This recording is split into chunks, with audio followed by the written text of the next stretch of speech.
Linis ng tubig, grabe.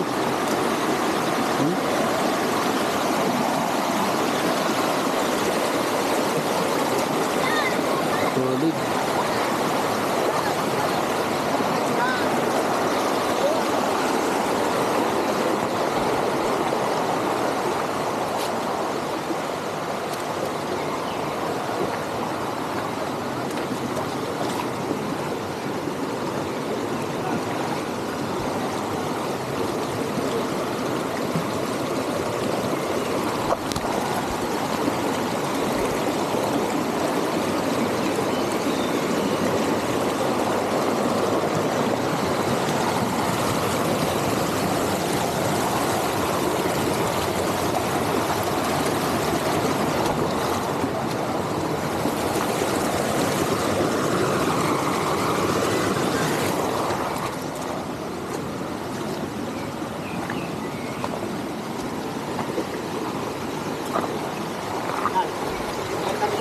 Oo. Pinapa-ano ko nga sir eh. Malaman natin. Maganda nga, mapapagitnaan yung ano. Kasi ano siya eh. Flat siya eh. Mas ano siya. Wala na pong bundok ditong may itong flat.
Yung kabila naman po ang titingnan namin. Yung kabilang river.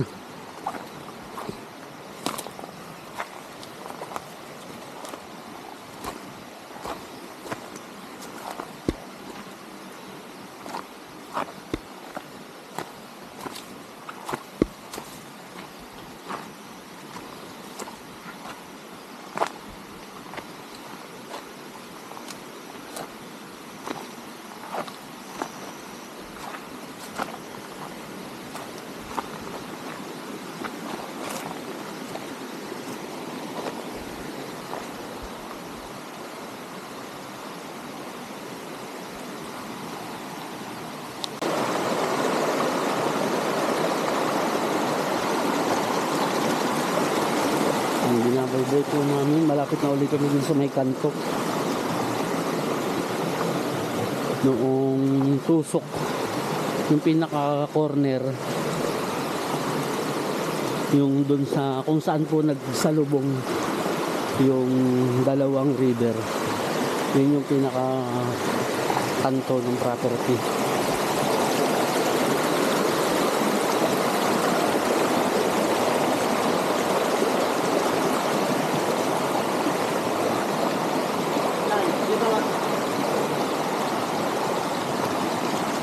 Ano ang proseso nito pagka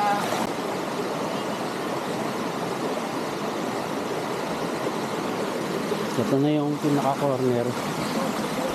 Diyan po. Yung pupuntahan naman po namin ay yung kabilang side. Yung right side.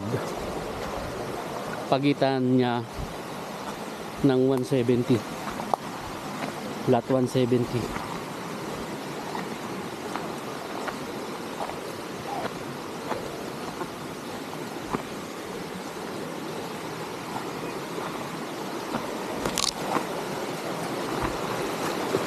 Wala naman si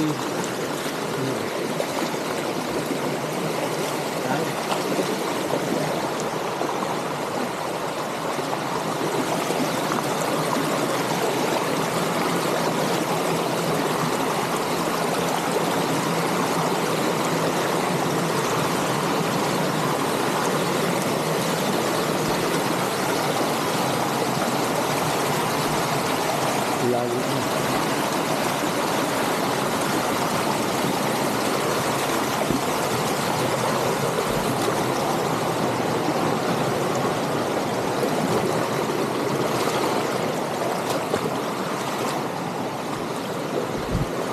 Ito naman po yung isang side.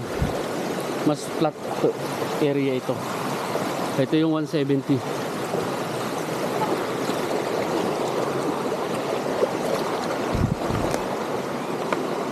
Ito po yung 171. Ano?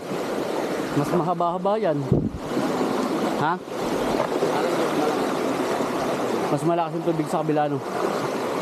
Kaysa ito paligon na rin to.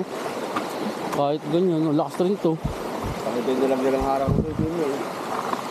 Hindi kami sa harang. Ayan o. Hello. Ganda na rin. Eh, hawakan mo lang. Malalaglag ulit yan. Hawakan mo lang. May bulsa naman kami. Hindi wala mababaw din sa akin. Kaya nga tinatulong ko sa isang pungpat, baka magpatakay. Kinahawa ko nga. Gagawin mo po nga, sinukat ko. Tara. Dala nyo naman.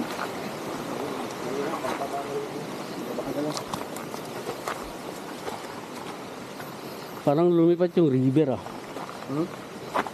Aba, ganda rin pala din. Aba, ang ganda. Mas ano siya. Hindi malakas ang tubig.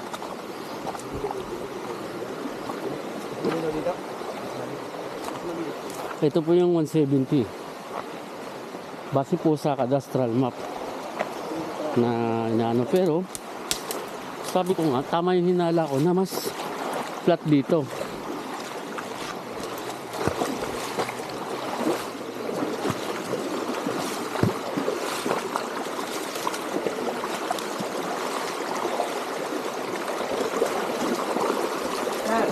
Ikaw talaga sa bigyan na ano? Na galing paniguan. Yung ganito lang sir. Ganda. Yung bato solid oh. Gabahay yun, gabahay. Gabahay ah. Ito naman, nakubo. Tumawad pa. Gabahay pero gakubo lang. Kubo lang. Hindi naman nga ano talaga. May tubig. Yan yung 170, lot 170. Ito yung pagitan nila. Ha? Andito ang 170. Na? Hindi, yan ang 170. Andyan yung road eh. Sige, Oo. Yun ang base sa aking kalkulasyon. Ang ganda. Ito naman po yung kabila. Yung nasa left side po, yan yung 171. Lot 171. Hindi maliligaw kasi creek to creek eh.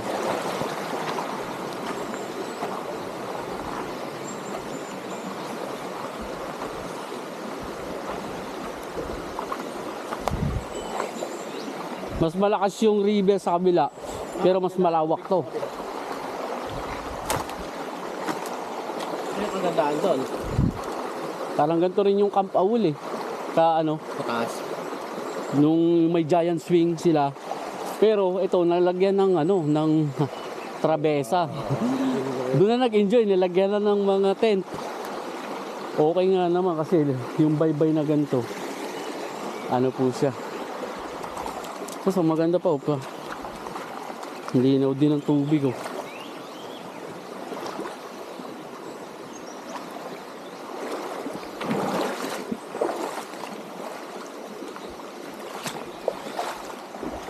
Malalim din eh, no? Opo. The best. Malaki rin pala dalawang hektarya. Opo. Ang hirap ikutin. Lalo na pag ano, bundok-bundok. Kailangan dito sir, ano, may kasamang GE. Geodetic. Para Hindi, kung may magsusukat, kayaan na namin magsukat sila. Bahala na sila. latlan lang yung ano. Papagaling.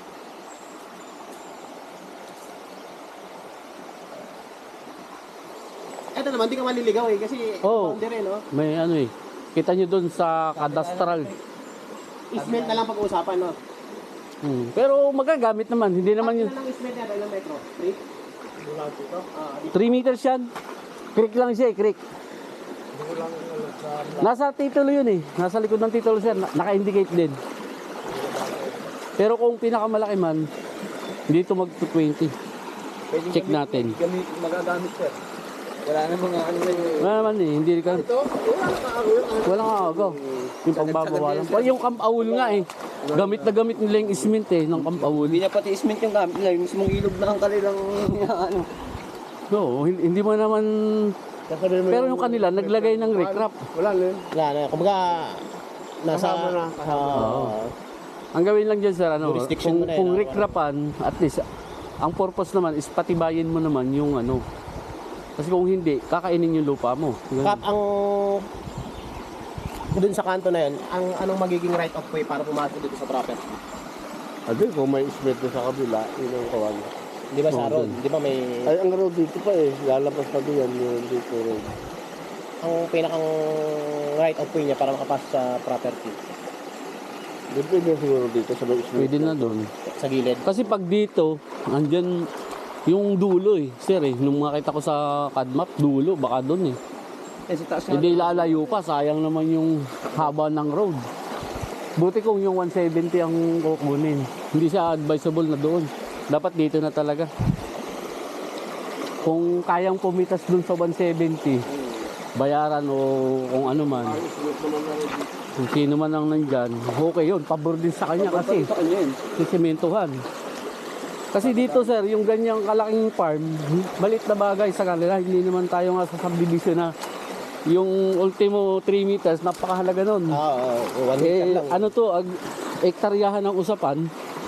So, magiging, benefits po kasi nila yun eh. Benefits mo rin kung ikaw naman yung ano. Pero, ilalagay din po sa documents. O, ipa-annotate doon sa titulo. Sabiron sila. After na, ano. Ano take me by then?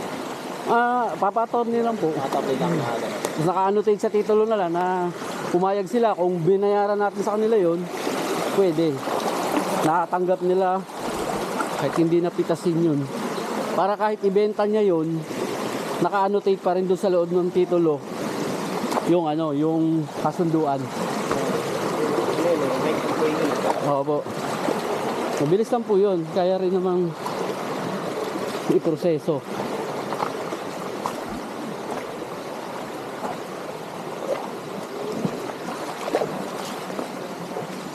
Lan, eto, tingnan mo. Ito na po kami ngayon. Anong oras na? 1:41. Dito po kami nag-park. Kasama yung anak ni Sir. Tsaka asawa niya. Pagkaya pa. Kasi may ipupuntahan pa akong isa eh. Si ma'am. Tapos lubat na to. Cha-charge ko habang nasaan. Pwede man ako bumalik. Ay, kailan may tripping ulit ako bukas. Mabitak. Basta ngayong week na to, babalik-balikan ko to.